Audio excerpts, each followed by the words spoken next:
जम्मू में मजमूई तौर पर हालात काबू में है, लेकिन आज भी चौथे दिन कर्फ्यू जारी है। शहर के हसास इलाकों में पुलिस और नीम फौजी अमले के साथ साथ फौजी एहलकार भी गश्त पर है।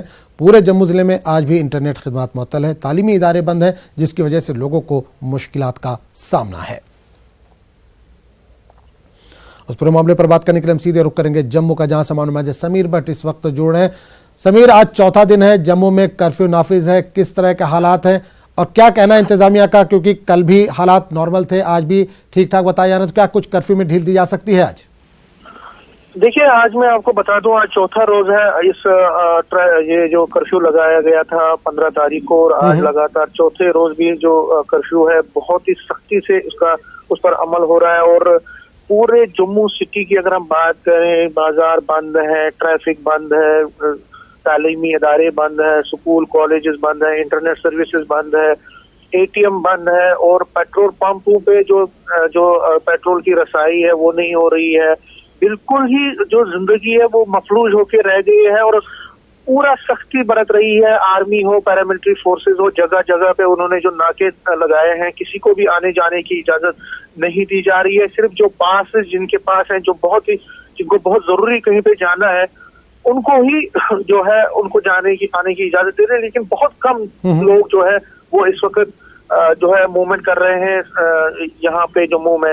लगातार सबसे अच्छी बात तो ये है कि जो पहले दिन गुजरनगर में जब 15 तारीख को ये वायलेंस हुई थी, वहाँ आगजनी हुई थी, तो उसके बाद लगातार फिर दूसरे दिन जानीपुर में, जो 16 तारीख को जानीपुर में भी कुछ प्रॉब्लम हुई थी। लेकिन कुल मिला के अगर हम देखें तो कल शाम को सुभाष नगर एरिया में कुछ टेंशन हुआ था मामूली सा, जिसको फिर डिफ्यूज किया पुलिस ने। लेकिन उसके अलावा कहीं से भी किसी भी नाखुशगवार वाकई की कोई इतला नहीं है, और ये सबसे बड़ी राहत की बात है एडमिनिस्ट्रेशन के लिए, पुलिस के लिए।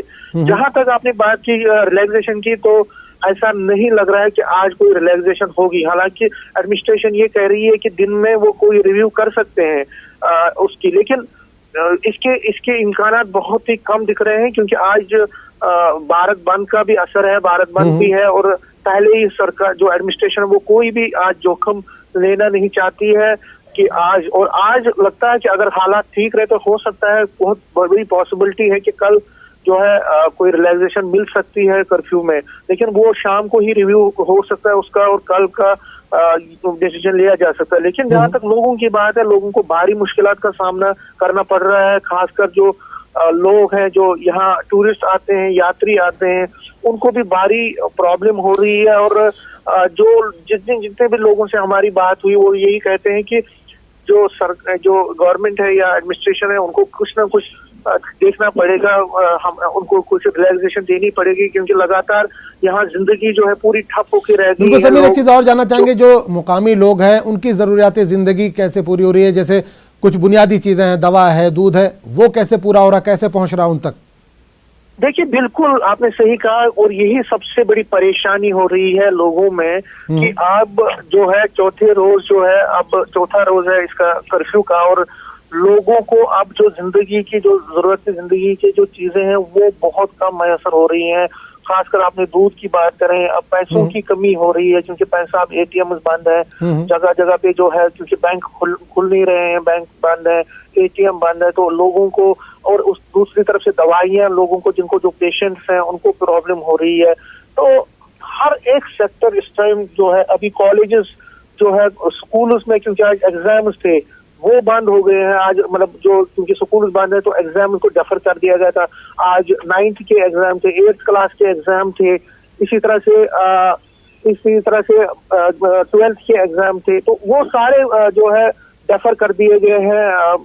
तो वो एक बहुत बड़ी स्टूडेंट्स के लिए प्रॉब्लम है। जो लोग सफर करते हैं, जो यहाँ पे यात्री आते हैं, वैष्णो देवी यात्री, उनको प्रॉब्लम हो रही है, वो अपने घरों तक नहीं पहुंच पा रहे हैं, क्योंकि जो कर्फ्यू का निफाज है वो बहुत ही सख्ती से किया जा रहा है। मैंने आपको बोला कि बार बार जो जगह जगह पे चेकिंग की जा रही है, आर्मी और पुलिस का जो है, क्योंकि आर्मी लगातार 15 तारीख से ही फ्लैग मार्च कर रही है जगह जगह पे, और रेस्टोर कर रही है कि जो लोगों में। और सबसे दिक्कत जो प्रॉब्लम ये आ रही है कि अफवाहबाजी का जो माहौल है वो बहुत गर्म है। हालांकि हम ये सबसे अच्छी बात ये हुई है कि छुटपुट घटनाओं के अलावा कोई भी बड़ी जो इंसिडेंट नहीं हुआ है। 15 तारीख को जो गुजरनगर में हुआ था उसके बाद कोई बहुत बड़ा इंसिडेंट नहीं हुआ, लेकिन लोग अफवाहबाजी क्योंकि बहुत ज्यादा गर्म है सोशल मीडिया पर, तो उससे लोग लगातार यहाँ पे जो है इनसिक्योरिटी महसूस करते हैं, क्योंकि बहुत सारे कश्मीर वैली से इस वक्त या तो स्टूडेंट्स हैं या एम्प्लॉयज हैं, तो उनमें एक बहुत ज्यादा इंसिक्योरिटी का माहौल पनपा था। तो लेकिन सबसे अच्छी बात ये भी इसमें रही कि एडमिनिस्ट्रेशन ने कर्फ्यू का निफाज बहुत सख्ती से किया, तो जिससे जो है माहौल जो एक नॉर्मल सी का जो एक माहौल है वो धीरे धीरे वापस आ रहा है। और ऐसी उम्मीद की जा सकती है कि अगर हालात हो सकता है कल एडमिनिस्ट्रेशन जो है वो कर्फ्यू में थोड़ी रिलैक्सेशन देगा। चलिए बहुत बहुत शुक्रिया। बिल्कुल हालात नॉर्मल की तरफ लौट रहे हैं, इंतजामिया जल्द ही कर्फ्यू में ढील दे सकता है। इस तमाम जानकारी के लिए बहुत बहुत शुक्रिया समीर। तो इस वक्त एक बड़ी खबर आ रही है, control line cross bus service मुअत्तल कर दी गई है। पुंछ और पाक मकबूजा कश्मीर के दरमियान ये बस चलती थी, जिसकी सर्विस को मुअत्तल कर दिया गया है। पुंछ से रावलाकोट जाती है ये बस सर्विस आज मुअत्तल कर दी गई। आपको एक बार फिर बता दें, एक बड़ी खबर आ रही है, control line cross bus service को मुअत्तल कर दिया गया है। पुंछ और पाक मकबूजा कश्मीर के दरमियान ये बस सर्विस चलती थी, जिसे मुअत्तल कर दिया गया है। पुंछ से रावलाकोट जाती है ये बस सर्विस को मुअत्तल कर दिया गया है।